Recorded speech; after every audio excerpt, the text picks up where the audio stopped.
Good afternoon.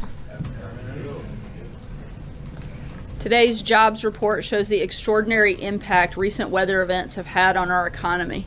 Calculations from Moody's Analytics estimate the recent storms could cause between $195 billion and $245 billion in economic losses. But those numbers, as large as they are not the best way to understand the impact these storms have had on the people of our nation. President Trump has now personally visited storm-ravaged areas in numerous states and territories. He's seen the devastation and he's looked into the eyes of Americans struggling to find hope in the midst of heartache. The president has committed to these people that we will walk with them every step of the way as they rebuild their homes, their communities, and their lives. And he has committed to all Americans that we are going to build an economy that works for everyone. We are encouraged to see that the unemployment rate has once again dropped and workforce participation vaulted to a 3.5-year high. This report underscores the need for Congress to work with us to grow the economy and create jobs. The importance of passing tax relief for American workers and business cannot be overstated. We have a once-in-a-generation opportunity to create a tax code that is simple, fair, and easy to understand. That means getting rid of the loopholes that primarily benefit the wealthiest Americans and special interests. It also means lowering taxes for middle-income Americans so that they can keep more of their hard-earned paychecks and buy the great American products made by American manufacturers. Today, the president signed a proclamation declaring October 6th National Manufacturing Day. This honors the men and women who create the products that power our communities, improve our lives, and defend our nation. The people who, as the president says, believe in those beautiful words, made in the USA. In addition to the 14 workers the president hosted in the Oval Office during today's proclamation signing, more than 500,000 people around the country are participating in thousands of events related to Manufacturing Day. Among them will be numerous members of the president's cabinet and other senior officials. Our tax plan would lead to a great American manufacturing boom. We will cut taxes on American manufacturers and businesses of all sizes and restore their competitive edge so they can create more jobs and higher wages for our workers. Our plan will also encourage them to bring back trillions of dollars currently parked overseas. The president will be back out on the road next week building support for this plan, which is really a jobs bill. He will be visiting Hamburg, Pennsylvania on Wednesday, and we'll have more details on that trip coming soon. And with that, we'll kick off Friday with questions, and we'll start now. This is kind of fun. We should do this more often, not just save it for Fridays. John Decker. Thank you, Sarah. The body of another U.S. soldier has just been discovered by local forces in Niger, which brings to 4 the total number of Green Berets that were killed on Wednesday in Niger. So far, there's been no response to this by the president. No tweet from the president, no statement from the president. Can we expect some sort of reprisal by the U.S. military in Niger as it relates to what happened on Wednesday? I made a statement on behalf of the administration yesterday in the opening. Obviously, any time one of the members of our great military are injured, wounded, or killed in action, that is certainly something that we take very seriously. Our thoughts and prayers are with those individuals. We're continuing to review and look into this, and as we have more details, we'll certainly let you guys know. Cecilia. Thanks, Sarah. Can you clarify the president's comments? Was he referring to military action when he said calm before the storm? As we've said many times before, I know the president has, as I have from this podium on quite a few occasions. We're never going to say in advance what the president's going to do. And as he said last night, in addition to those comments, you'll have to wait and see. But how seriously should the American public or American adversaries, for that matter, take these comments? Was it a joke? Was it serious? I think you can take the president protecting the American people always extremely serious. He's been very clear that that's his number one priority, and if he feels that action is necessary, he'll take it. Steve. Sarah, when the president said that he wants his military leaders to give him military options faster, does he feel like they are intentionally slow walking these options to him? No, not at all. But this is, as you know, he's a person who likes to take action and take it quickly. And I don't think you should read into anything beyond that, as he wants options on the table so that he can make quick decisions. Just a general comment, or did he mean a specific country? I believe it's just a general comment. I'm not aware of anything specific that was in reference to. Sarah, I have two questions. One on the soldier who was killed in Niger, and the other on DACA. On the soldier, when was the president made aware that there was a fourth soldier that was missing in action, and when did he become aware that unfortunately that soldier had been killed and discovered by local forces? I believe that the notification was yesterday, but I'd have to get clarification on the specific timing of when that took place. When was the president made aware that that soldier's body was found? I know that it was pretty soon after that had been discovered, but as far as like an exact time, I couldn't give you that. But I know Chief Kelly kept him updated constantly on that situation as it evolved. And for the question on DACA, today the president welcomed Hispanic American leaders to the White House. He did not mention his decision to end DACA during his remarks there. He did not renew his call for Congress to protect those who are going to be vulnerable for deportation starting in March. Why did he not bring that up? Look, I think he's been clear. There's no reason to continue to reiterate the same position that he's held. He's called on Congress to act on it. You can expect in the coming days that he'll lay out his responsible immigration reform. I think you can count on that to happen very soon. And that's all part of the process moving forward. But he hasn't been unclear about what his position is on that front. April. Sarah, going back to calm before the storm. When presidents deal with world matters like this, all options are on the table. Has this White House exhausted diplomacy? Because for him to say the calm before the storm, and listening to what you just had to say. We're continuing to put maximum economic and diplomatic pressure on countries like North Korea. We're going to continue to do that, but at the same time, the president's going to keep all of his options on the table. Our position has not changed. It's been very consistent. North Korea, that's the storm. I'm just using that as an example. I think we've got a lot of bad actors in the world, North Korea, Iran. There's several examples there. Blake? Sarah, let me ask you about the HHS decision today to expand the contraception waiver. The ACLU has already filed a lawsuit, or at least announced its intention to, and this was their response. They said, and I quote, "The Trump administration is forcing women to pay for their bosses' religious beliefs." They go on to say, "We're filing this lawsuit because the federal government cannot authorize discrimination against women in the name of religion or otherwise." Your response to that would be what? I don't think it's been a secret that I would probably never use the ACLU to get any of my talking points. The president believes that the freedom to practice one's faith is a fundamental right in this country, and I think all of us do. And that's all that today was about. Our federal government should always protect that right, and as long as Donald Trump is president, he will. So then in not responding to the ACLU, what would you say maybe to the women out there, or to the families out there who now have to pay more out of their pocket to get contraception coverage that they choose and that they desire? This is a president who supports the First Amendment, supports the freedom of religion. I don't understand why that should be an issue. The Supreme Court has validated this decision, certainly many times over, and the president's somebody who believes in the Constitution. If people don't like what the Constitution says, they should talk to Congress about changing it.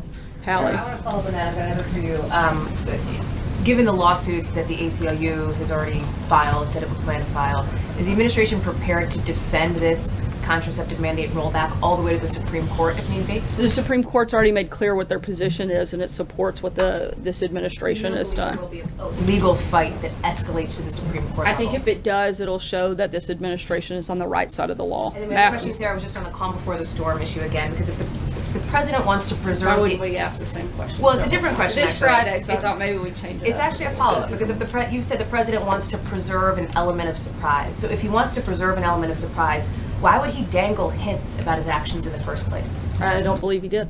Matthew. You'll find out and brought up a calm before the storm. So he unprompted. He didn't talk dangled about any hints. specific actions at all. Matthew. If I could ask two questions. First, following up on the HHS change, does the White House have any estimate of how many people could lose access to birth control under this change? I'm not aware. I'd refer you to HHS for specifics on that data. Just a quick follow-up on a different topic. The president repeated earlier today that the U.S. is the highest taxed nation in the world. That's not true. So why does he keep making that statement? Why does he stick to that talking point? I believe there are specific sectors within the country that are among the highest taxed in the world, and we'll be happy to provide. We'll be happy to provide that data to you, John.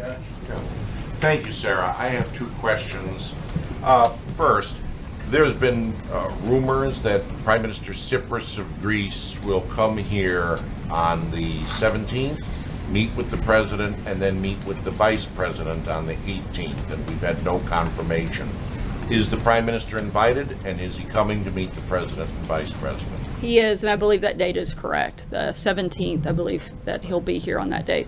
The other thing is that the administration has had a vacancy without a permanent Secretary of Homeland Security for 2 months, which is a record for that position not operating with a permanent secretary. Are we going to have an announcement on a choice of a permanent secretary within days, next week perhaps? And rumors are consistent, he will make Elaine Duke the permanent secretary and send her appointment up. True or false? I'm not going to get ahead of any announcement that the president may make about a permanent person, but I will say that acting Secretary Duke is very competent and has managed the Department of Homeland Security very well in a very tough and trying time given the hurricane season that we've had, and certainly have not wanted to make big shifts in leadership during this time, and while there's so much going on there. In terms of a timetable, we'll keep you posted when we have an announcement on that front. Opinion too, right? I'm sorry? That's what you just said about Secretary Duke. The testimony you gave is the president's opinion of her as well. Yes, he's happy with the job that she's done as the acting secretary. Jordan? Thanks, Sarah. Senator Cornyn said that the immigration principles that are being floated out there would be harmful to the DACA negotiations. He believes that DACA should be kept separate from any discussion about legal immigration.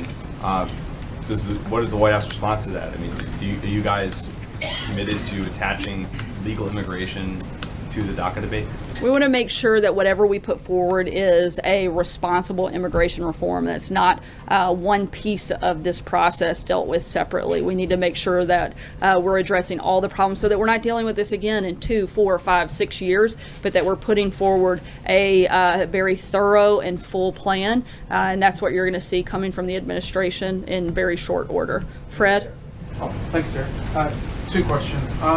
First, does the White House have any view on the CFPB rule on payday lending? Not that I'm aware of. I'd have to check on that and circle back with you. And just to follow up on that topic, there have been some House Republicans who believe that there's already cause for firing Richard Cordray, going back to his handling of the Wells Fargo case.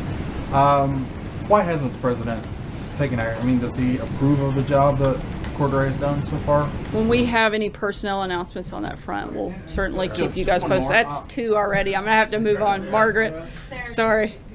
Two quick questions for you. One, there have been some rumors about the future of Secretary of State Rex Tillerson today. Can you continue to say the president remains confident in him as Secretary of State? He does. As he said yesterday, or 2 days ago, as I said yesterday, nothing has changed despite what you may read in the media or watch on TV. I would certainly trust the president in my comments far above those of other reporters. And I want to ask you, the president, words matter. The president can move markets. He can cause miscalculation when it comes to adversaries. In the context of the questions asked of you today, when you've been asked what he meant by calm before the storm, you've mentioned North Korea, you've mentioned Iran. There's the implication that there is some kind of military action. There was some sort of forecasting there. Can you clarify if we are interpreting things correctly? I haven't been specific about anything. I've also talked about the fact that we're continuing to put maximum economic and diplomatic pressure on countries like North Korea. I'm simply saying that all options are on the table as they have been, and we're not going to announce what actions we'll be taking until that moment comes. Why did he say that? Sarah, can you be more specific about the president's position on bump stocks? Would he be open to legislation clearly banning them? As I said yesterday, we want to be part of that conversation. We want to gather more information. We're going to continue to do that over the coming days, and that's the current position. It hasn't changed since yesterday. Thank you, Sarah. 2 questions, if I can. Why not? I asked you about Senator Corker a few Just weeks not back. 3. 2's the one. Just 2. I asked you about Senator Corker and some of the comments he made a few weeks back. Earlier this week, he said that Secretary Tillerson, Secretary Mattis, and General Kelly are basically what's keeping the country separated from chaos. And he said that there are other people in the White House that aren't, putting forth policies in a coherent fashion. Do you have any response to Senator Corker's statement? Look, I think that the president is the one that's keeping the world from chaos. He has an incredible team around him that's helping him lead that effort, and he's had tremendous accomplishments on the international stage by working with allies and confronting enemies. We're going to continue doing that. We're going to continue doing that as a team with the president leading that effort. Is General Kelly helping to lead that effort? Is General Kelly? I'll come back to you. We have time. Getting back to these calm before the storm comments, I wanted to ask you about that in a different way. There's a theory in Washington, and forgive me if you've been asked about it before, that the president subscribes to this madman theory, that if he makes a lot of unsettling, off-putting comments that sort of throw people off, that he likes to keep his adversaries guessing. That's sort of the point of making comments like calm before the storm and so forth. What is your sense of that? Is there anything to that? I think the president's addressed this himself.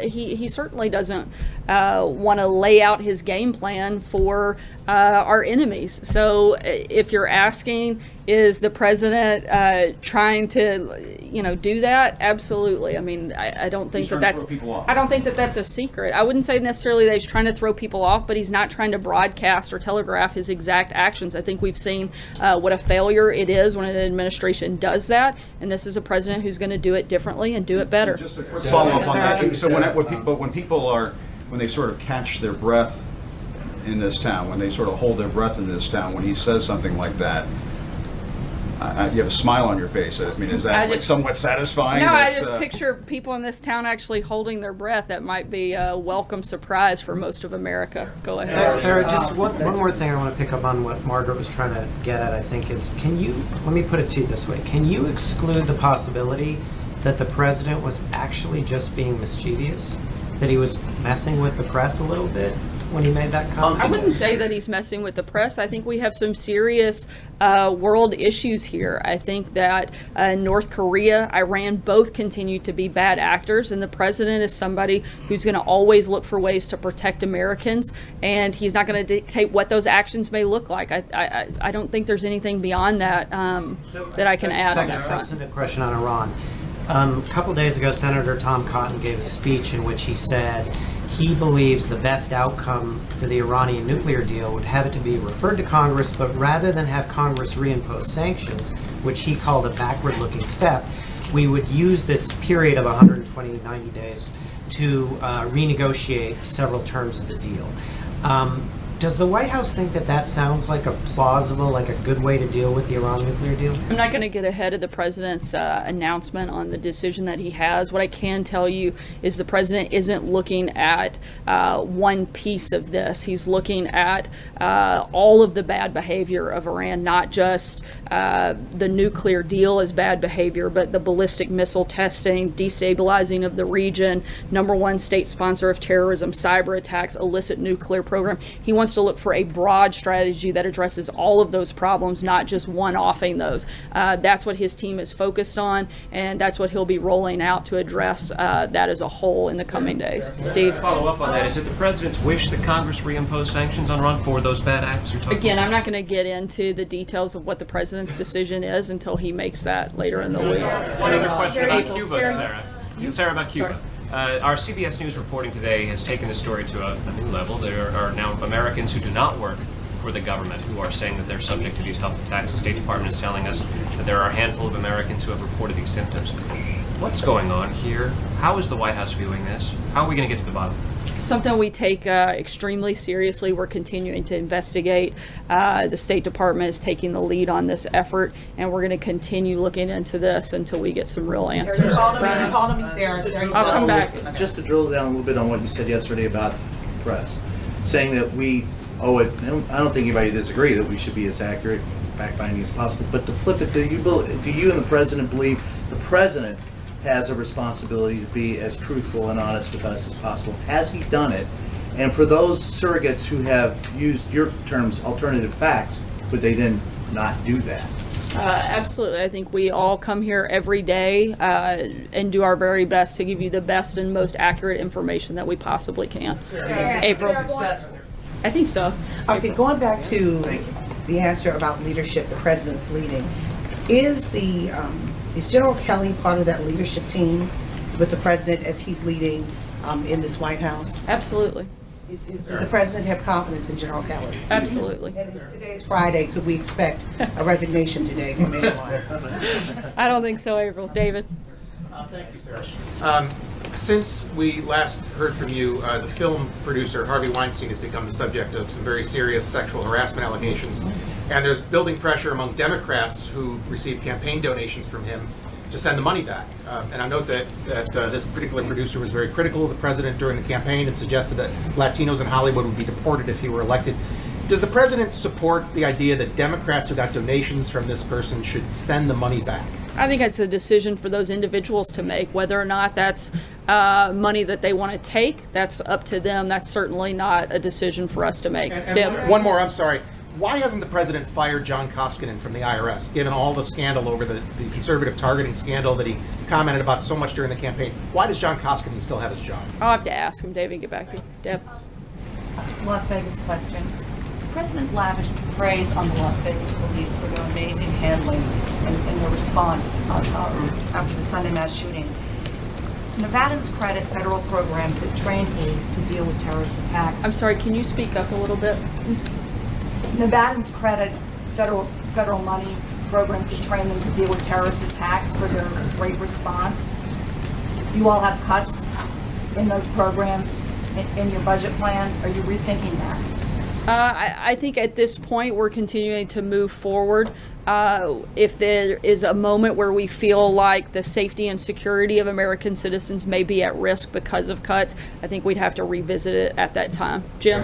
Sarah, the nation lost 33,000 jobs in September, and I was just curious how the president feels about that, and is he stepping up his efforts to convince Congress to pass major tax reform because of this surprising job loss in September? I think that today's report shows certainly the devastating impact of the hurricane season. But while many displaced weren't able to work, the economy still remains extremely strong. Those people continue to have jobs, which is why the unemployment rate actually fell. I think one thing to really note, and something that this administration wants to focus on, certainly moving into the future, I think tax reform plays a big role in this, but that one of the big identifiers that I think we should look at is the drop in the unemployment rate, including new lows for African Americans, teens, and women, which is certainly a great step forward in this process. Sarah, question about the Affordable Care Act. President Trump has repeatedly said that we should just let Obamacare implode. But there's a new report in the Washington Post that says that President Trump personally directed administration officials to deny a request from the Republican governor of Iowa to fix the Obamacare market in that state. Is that true? I'm not aware of that specific directive, so I'd have to check into that and get back to you. If it is true, I'm not going to comment on hypotheticals where I don't have the information in front of me. Thanks, sir. I wanted to ask you a question about the Iran recertification process. Regardless of what the president decides, when he makes this decision next week, would you rather not have to do this every 90 days after that? Again, as I said earlier, we're looking at something that is a broad strategy, doesn't just address one part of Iran's bad behavior, but that addresses a wide range of issues. So that would certainly be our focus. Hopefully, they would begin to not be a bad actor and we wouldn't have to do this at all. But our goal, again, would be to address a number of factors, not just one or two things. Peter? Second question. It is It's been 6 two-question weeks since the Friday. president indicated that he wanted Pakistan to move against, what did he say, agents of chaos within Pakistani territory or areas under Pakistani control. The foreign minister was here in the White House this week to meet General McMaster. Have you guys seen any change in Pakistani behavior in those 6 weeks? Nothing specific that I can weigh into at this time, but we'll certainly keep you posted. Peter? Will the president campaign for the candidate for governor in Virginia, Ed Gillespie? As I've said many times before from the podium, I'm not going to weigh into specific races and the actions that we may or may not take. And I think that's a great place to end us for Friday. And I hope everybody has a great rest of your Friday and a good weekend. Thanks, guys. You're going to vote Ed Gillespie. So my question was, why is it appropriate for him to? I'll wait if you want to take some time. So that was the press briefing for today. Hope you enjoyed. In honor of Jim Acosta, I just have to play this while all of you are here right now. Just have to play this. In honor of our friend Jim Acosta, who all of you love to berate, excuse me, who deserves it, I would just like to play this clip for those of you who haven't seen it.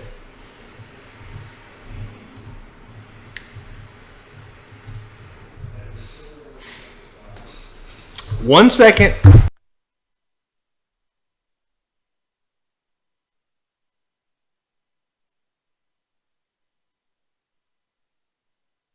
You got to get your act together. I was trying to watch the speech in Pittsburgh today. I couldn't get it online. What is happening at RSBN? Get it together, man. Joe, you got to get your act together. I was trying to watch the speech in Pittsburgh today. I couldn't get it online. What is happening at RSBN? Get it together, man. That was our buddy Jim Acosta over at CNN. He loves to watch RSBN, so there you go. Do with that what you want. We'll be keeping an eye on Tropical Storm Nate. In the Gulf of Mexico, we may send a crew down to survey some of the damage if this happens to be a tragic storm with lots of flooding and things like that. We might send Margaret Howell and one of our cameramen down there. Something new that we're trying out here at RSBN, real live reporting. So hope you like it. Steve Lochner will be live in the studio monitoring breaking news throughout the day. If there is anything that comes about, Steve will be on the air within minutes. He always is. He's always waiting and monitoring the situation. And obviously we'll have coverage this weekend of Tropical Storm Nate, or what could be Hurricane Nate. We'll find out. As always, though, thank you for joining us. I have to go get ready because I have to go pick up my father-in-law from the airport. It's going to be a fun day for me, so enjoy and hope to see you soon. I'm Joe Seals. Thanks for watching.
Good afternoon.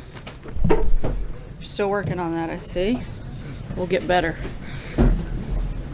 Yesterday, 3 U.S.